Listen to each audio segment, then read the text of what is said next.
பிடித்து மின்னலை பிடித்து மேகத்தில் துடைத்து பெண் என்று படைத்து வீதியில் விட்டு விட்டான்.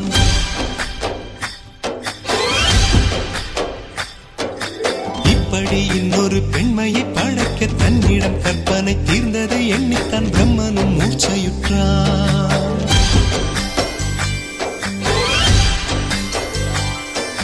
மின்னலை பிடித்து மேகத்தில் துடைத்து பெண் என்று படைத்து வீதியில் விட்டு விட்டான். இப்படி இன்னொரு பெண்மையை படைக்க தன்னிடம் கற்பனை தீர்ந்ததை எண்ணித்தான் பிரம்மனும் மூர்ச்சையுற்றான். அவளின் நாசிக்குள் நுழைந்த காற்று உயிரை தடவி திரும்பும் போது மோட்சம் அடைந்து ராகங்கள் ஆகின்றதே. மழையின் துளிகள் அவளை நனைத்து மார்பு கடந்து இறங்கும் பொழுது முக்தி அடைந்து முத்துக்கள் ஆகின்றதே. மின்னலை பிடித்து மேகத்தில் துடைத்து பெண் என்று படைத்து வீதியில் விட்டு விட்டான்.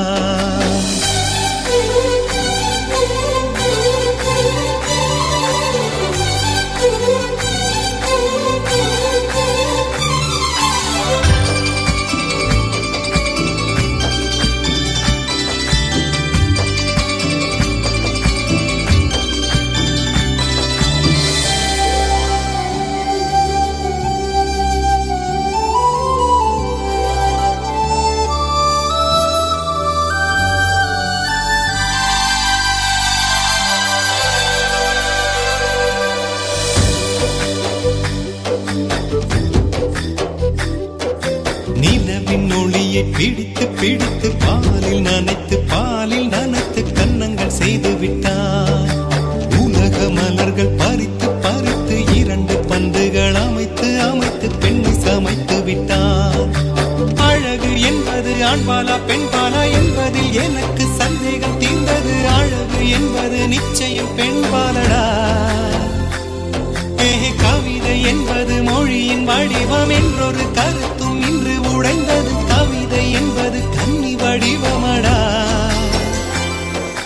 மின்னலை பிடித்து மேகத்தில் துடைத்து பெண் என்று படைத்து வீதியில் விட்டு விட்டான்.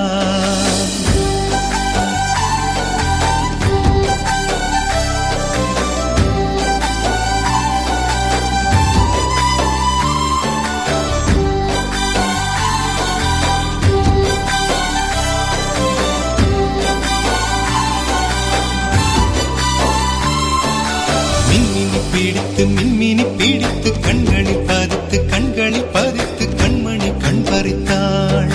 தங்கத்தை எடுத்து அம்மியில் அரைத்து மஞ்சளாய் நினைத்து கண்ணத்தில் குழைத்து ஜீவனை ஏன் எடுத்தாள்.